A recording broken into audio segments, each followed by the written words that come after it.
Yeah, what it do, baby? It's again another time we come with this thing called Wooisms. Yes, sir. And we're on episode 25. Quota. It's a quarterback, bitch. Quota. Yes, sir. Hey, man, and it's your boy Woo, man, and I'm back once again in this thing with the homie Big Hess. What's happening? With the homie J Easy. What up? And look, man, we got a third time felon. Yes, sir. She is no longer a guest. Nah. No longer a guest, because look, when they say when you come in the house of the Lord more than 3 times, you are no longer a guest, you are a member of the church. Hallelujah. Yeah, man, so we got the homie, man, Asha in the building with us today. Asha. What up? Yeah, man.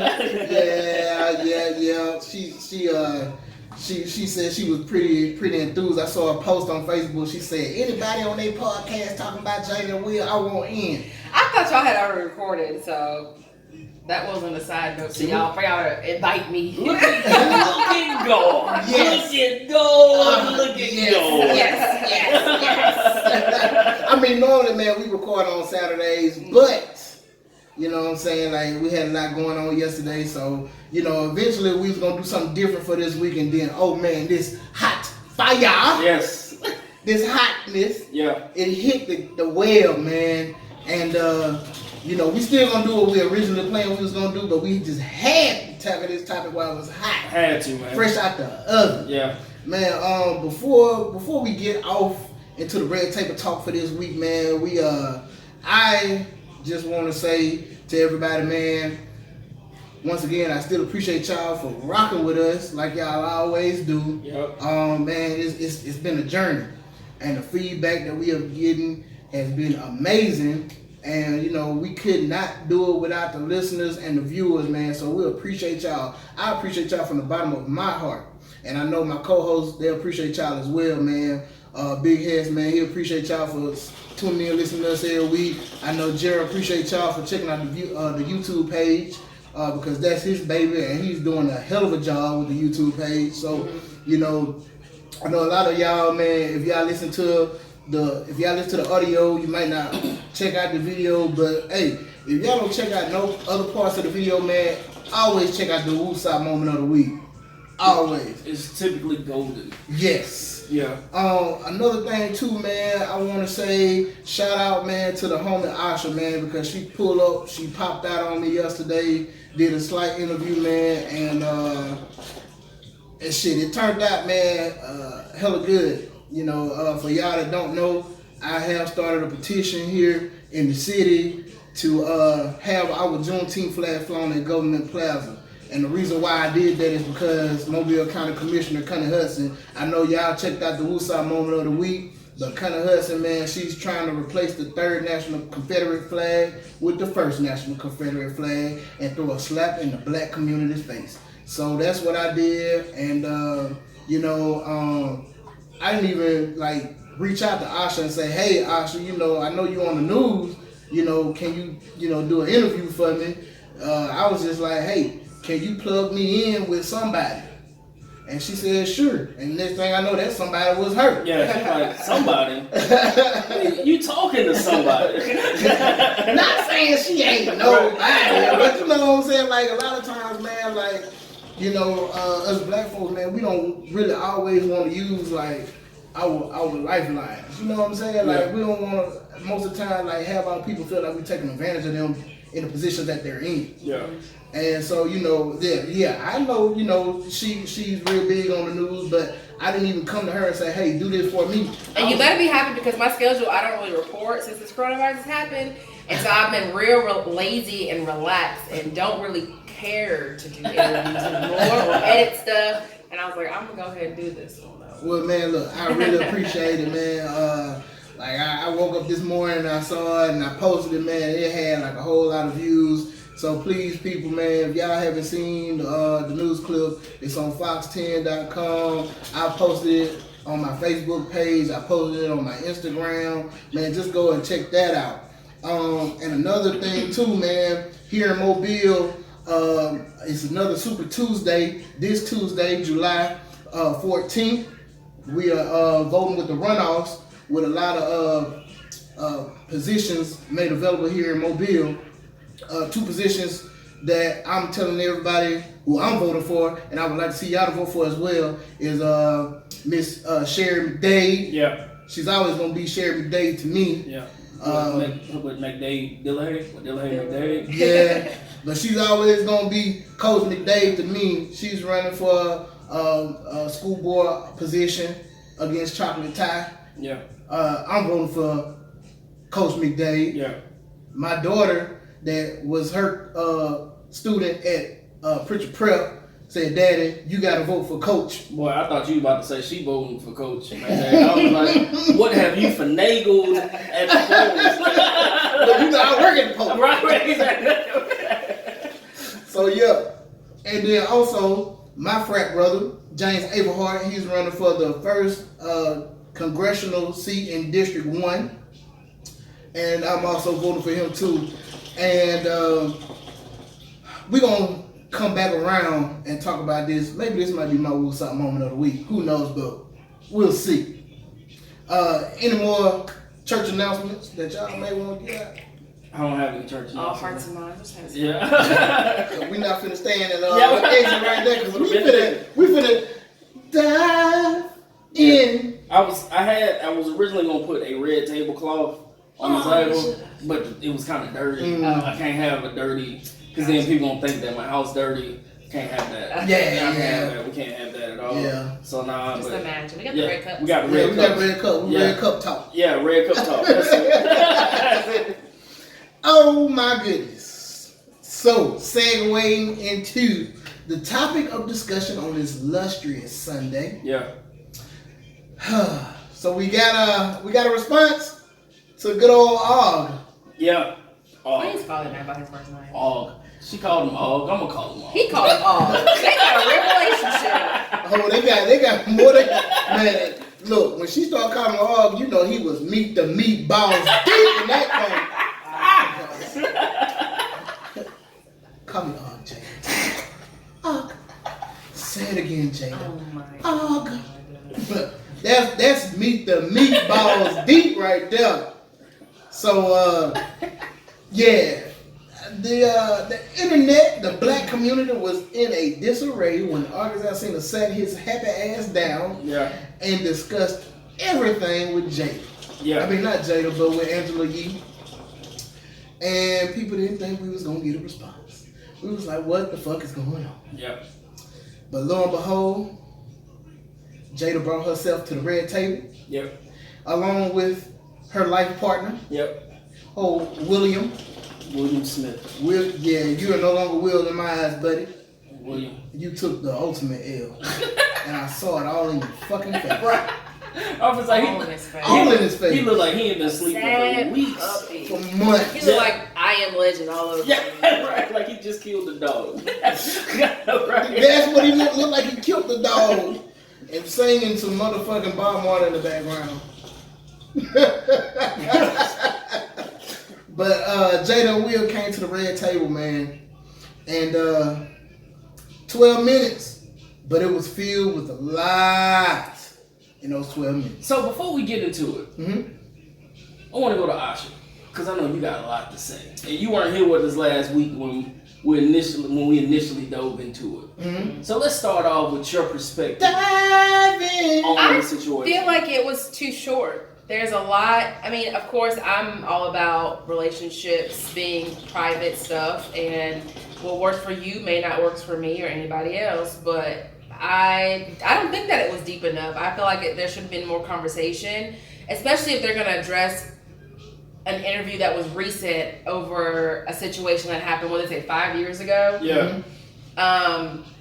If you're going to open that door to be transparent about what happened, I need to know, like, continue to go back. And just like Will was pushing her to say, well, what was it? Yeah. You can tell he was still angry.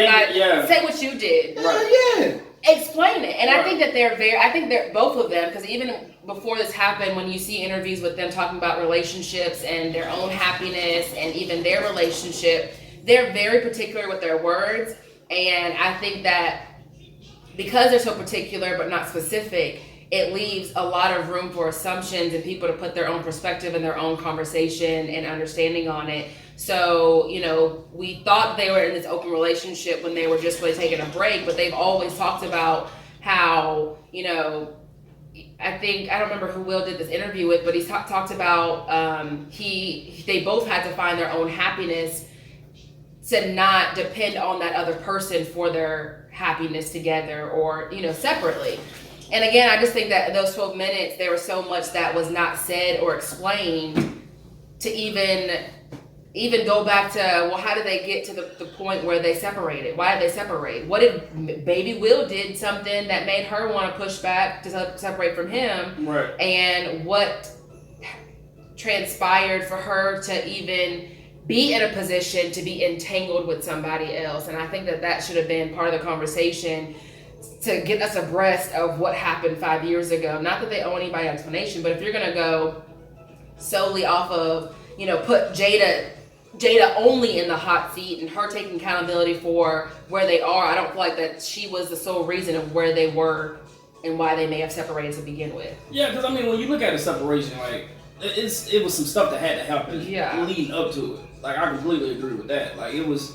And it wasn't just one person, but the way that it was portrayed in the interview was that the straw that broke the camel's back was something that Jada did. Yeah. Not saying that the August relationship was what the straw was, but it was something that she did where he was like, all right, you know what, I'm done.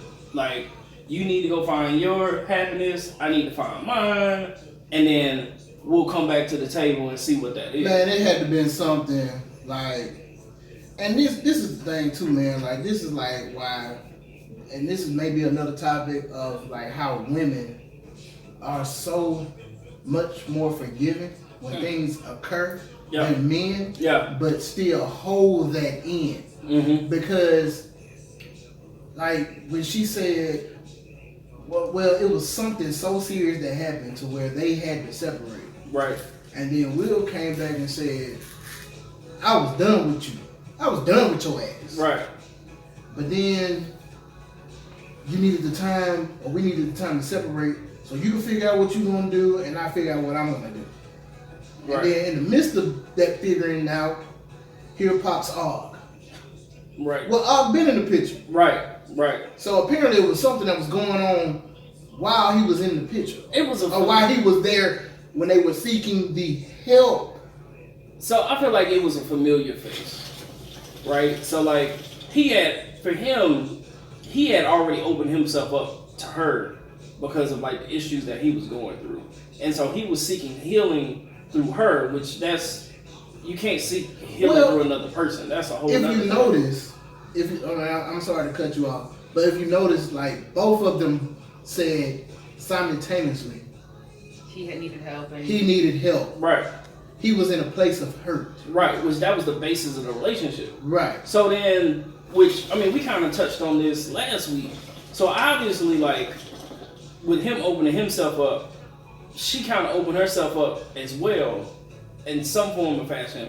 Maybe not to the point to where she was ready to start a relationship with him at the time, but the issues, I would imagine that the issues that her and Will were going through, she maybe felt like she could confide in him during that time, which then allowed the transition to be easy. Well, I would say he was already there. He was aware of maybe some of the things that were occurring. Right. And so, say like Will might have been off on the set or somewhere, and he was there, and she's just sitting around just telling him like, oh, this occurred, this happened, I found this out. Who knows? Right. Who knows? And she was confiding in him. Right. While, quote unquote, her helping him through his mental state. Right? Mm-hmm. So basically you have two broken people trying to mend the pieces of each other. Right, which, man, that's dangerous within itself. Yeah. Like, you can't have two broken people trying to fix each other. Yeah. Like, that's tough, because how can I really be beneficial for you if I'm not even whole myself? Mm-hmm. You know, like, I'm not beneficial to anybody if I'm completely broken. Right. You know what I'm saying? I'm handing you glue, but I'm steadily falling apart. And I think that vulnerability is dangerous too, because you start playing on that in those weak moments. And I don't think it's something that's intentional either. Confiding in somebody about something, and then when you, you know, I'm in counseling right now, and in my journey of self-awareness and finding myself a little bit again, my therapist actually, she gave me this great analogy the other day about how, you know, when you consider yourself a car and you have all these different grades of gas, you have 87, 89, 93 diesel. You can fill it up. If I accept 87 gas, but I see this handle that I know is going to put gas in me, it may not be good for my car and my engine to keep going, but it's gas. I need it to fill me up and to keep going. But it's not going to get me but so far until I break down. And I think that that's a great analogy because, you know, that's what happens with people in relationships in general. It could be friendships or personal relationships. And so I think that that's kind of a situation that happened. And when you become vulnerable and you're helping people and helping each other, I feel like you're walking in with wide eyes with your blinders kind of on, so you don't really see the full picture, and you're just looking for anything that's going to give you some type of like motivation to keep going, if that makes sense. Mm-hmm. Yeah. So we found out that they were going through a break. I feel like I want to sit like she was. Go ahead. Do it. One leg up here. Because we were kicking the shit. We wanted to kick the shit out of him. And he was looking like he was like just wanted, like he was reliving it all. That look on his face. Oh man. And we was talking, you know what I'm saying, before pre-production. That look on his face, man, all men know that look. Yeah. All men know that look. That look was a look of disgust, a look of hurt, a look of anger, because what you thought was private, right, was not so private. Right. And then the fact that you feel like you have to explain yourself so people can understand and not cast their judgment or their own perception of a situation. Well, see, that always goes to the point, man, why I say all the time, if you don't want your business to be known, don't put it out there. Right. I don't, you know what I'm saying? Even though they didn't put it out there, but it was out there. Yeah. You know what I'm saying? Like I hate seeing all the time, man, we scrolling on Facebook or Instagram and people putting like some of like their most personal information out there, and people are commenting.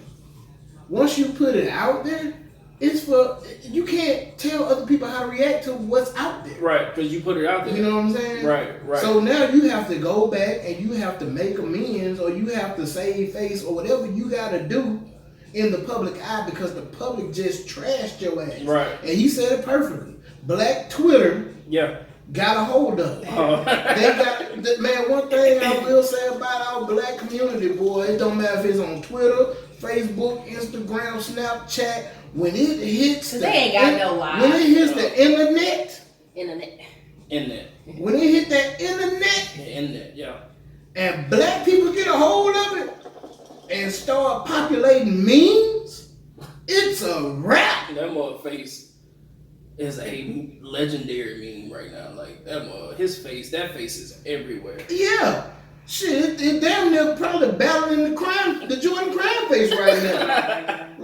Like William wanted to cry. Yeah. But he tried to hold it in because he didn't want everybody to see him cry. And he was hurt. And you know what I'm saying? Like I saw that. Yeah. I picked up on that quick. Yeah. Like, but he's trying to laugh it off, and he's like, Jay, tell them what you did. Yeah. Tell them what happened. Right. Explain to them, Jada, what's going on. Yeah, and let's get to the entanglement. Because he said, so what happened next? And she said, well, this is when I got involved in an entanglement with August. And he even looked like, what the fuck is an entanglement? I think everybody had the same reaction. Like, he said, entanglement, Jay? Entanglement? She's like, yes, an entanglement. We like, what is an entanglement? It was a relationship. You got in a relationship. Now, you might say it was an entanglement because you didn't intend for it to get as deep or go as far as you thought it was. But that was a relationship. Yeah. Point blank period, man. And it was just like, she was trying to remain political. And like, I could tell based on his face and his tone, when they had that discussion off camera, off wax. He was like, nah, I need you to be real with me. What happened? And she couldn't give us that. Which, I mean, like, I understand. It's like, I understand to an extent. It's like, look, you know, I'm already being scrutinized for being with this guy. And, like, I can no longer just lie and say I wasn't with him. But if you're going to give us something, give it to us real. Yeah. Like, I mean, you can't lie. Yeah. I mean, shit is out there. Right. But oh my goodness, you know what? But what really got me was when it wasn't the entangled part. She said, well, when Og said that he had your permission, can't nobody give permission but me. Whoa, wait, what the fuck?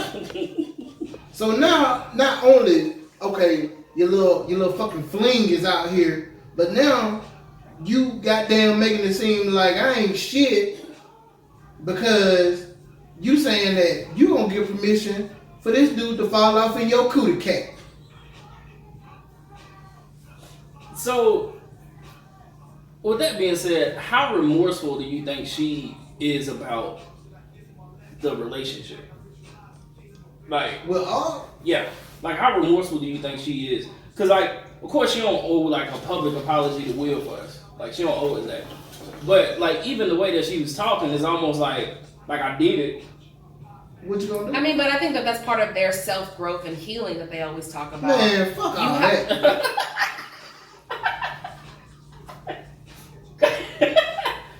Listen to understand and not just to respond, okay? Yeah, okay. But I think that that's what they really be talking about when they say they have to, like, you literally have to go through things to figure out stuff. And I think that that was part of her response with, you know, you get to a point maybe in the entanglement in the relationship to know if this is really what you want, knowing that you got this at home and you have to be working on each other and whatever else. Like, she was still probably seeking herself in that moment, if that makes sense. I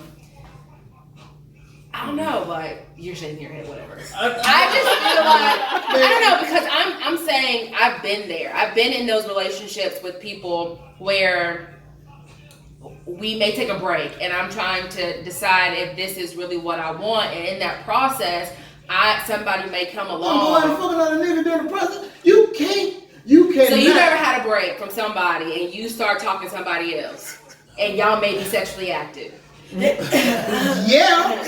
Okay, yeah, then. but So that's still. the same exact situation. We're not gonna put labels and separate it because it's female or male. Nah, we ain't gonna do that. But she was going back to your question. She was fully invested because she was like, and I got my notes here. She emphasized. She said, and we were really, really good friends. Like, hold on, bitch. I don't need you to be saying no really. That's because again, y'all can't handle what y'all do to women. It would be the same exact thing if Will were in the same that you know, because that's why you say yeah. Okay. take that like male like act off. It's literally the same exact thing. Man, look. Talking to a girlfriend the other day. Y'all be doing some crazy stuff, but when women do it, it's taken in a different light, and y'all can't handle it either. So because what Charlamagne always say, women cheat for emo, men cheat for ego. So I will agree with that because I feel like when women cheat or we step out or whatever you want to call it, or we seek that attention, it's because it's feeling that void. And I do think that it's more dangerous because it's usually an emotional, psychological connection that's dangerous that you may not be able to resurface from.